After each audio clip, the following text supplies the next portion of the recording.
ஆனால் பிஜேபி அரசு இந்தியா நடைபயண இயக்கத்தில் தொடர்ந்து பங்கேற்று சிறப்பித்து வருகிற இந்திய கம்யூனிஸ்ட் கட்சியின் மாவட்ட நிர்வாக குழு உறுப்பினர், விவசாயிகள் சங்க உறுப்பினர் தோழர் மா திலகர் அவர்களே,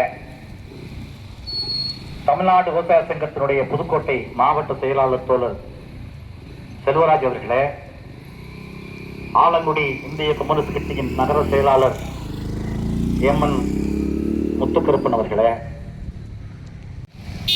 இந்தியாவில் ஒரு மாற்ற வேண்டும் என்பது, இந்த நடைபயணம் ஏன் அவசியம் என்பது துண்டு பிரசுரம் மூலம் அனைத்து வீடுகளுக்கும், அனைத்து தெருக்களில் உள்ள கடைகள் அனைவருக்கும் அந்த துண்டு பிரசுரம் நாம் முன்னேறி இருக்கிறோம் என்று தொடர்ந்து சொல்லி வருகிறார்கள். பொருளாதாரத்தில் இந்தியா முன்னேற்றம் என்பதனுடைய அடையாளம் என்ன? இந்தியாவுடைய உழைக்கிற மக்களுடைய வாழ்க்கை தரம் உயர்ந்தால்தான் இந்தியா வளர்ந்திருக்கிறது என்று அர்த்தம்.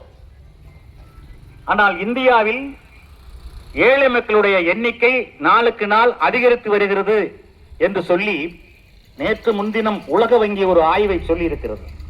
இந்தியாவில் ஒவ்வொரு நாளும் ஏழைகளுடைய எண்ணிக்கை அதிகரித்து வருகிறது என்று கம்யூனிஸ்ட் கட்சி சொல்லவில்லை, உலக வங்கி ஆய்வு நடத்தி சொல்லியிருக்கிறது.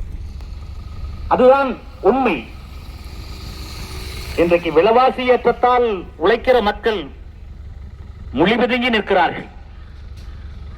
அரிசி விலை தொடங்கி, பருப்பு எண்ணெய் விலை தொடங்கி, பெட்ரோல் டீசல் விலை, எரிவாயு சிலிண்டர் விலை அனைத்தும் உயர்ந்து வருகிறது.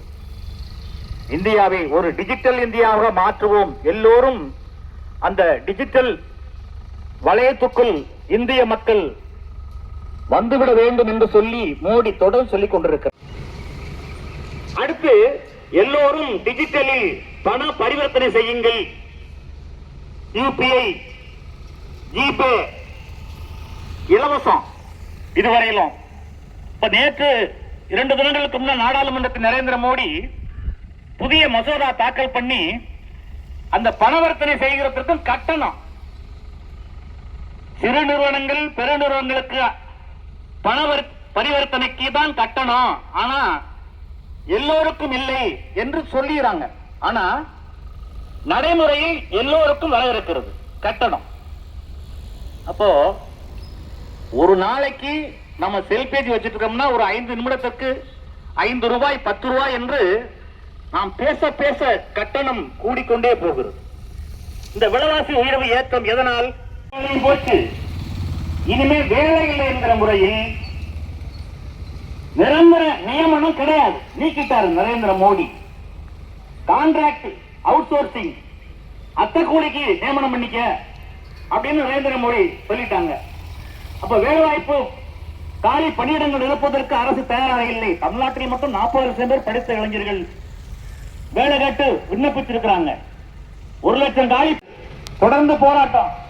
ஆனா அந்த மாணவர்கள் நீட் தேர்வில் வினாத்தால் கசிவு மிகப்பெரிய பாதிப்பை ஏற்படுத்தியிருக்கு.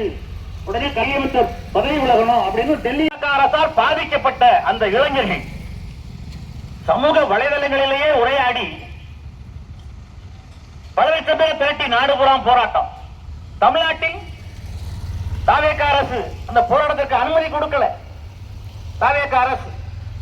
ஆனால் இந்திய கம்யூனிஸ்ட் கட்சியினுடைய தலைமையகம் பாலன் இல்லத்தில் கரப்பாம்பூச்சி இளைஞர்கள், இந்திய கம்யூனிஸ்ட் கட்சி ஆதரிக்கிற மாணவர் பெருமன்றம், இளைஞர் பெருமன்றம், இடதுசாரி கட்சி இளைஞர்கள் எல்லோரும் நீங்க வாருங்கள், வாழ்வாதாரத்தை பாதுகாக்க தினசரி செங்கொடி பிடித்து போராட்டத்தின் வாயிலாக இந்தியாவில் பல சட்டங்களை நிறைவேற்றிய இயக்கம் இந்திய கம்யூனிஸ்ட் கட்சி, பல உரிமைகளை பெற்றுக் கொடுத்த இயக்கம் இந்திய கம்யூனிஸ்ட் கட்சி.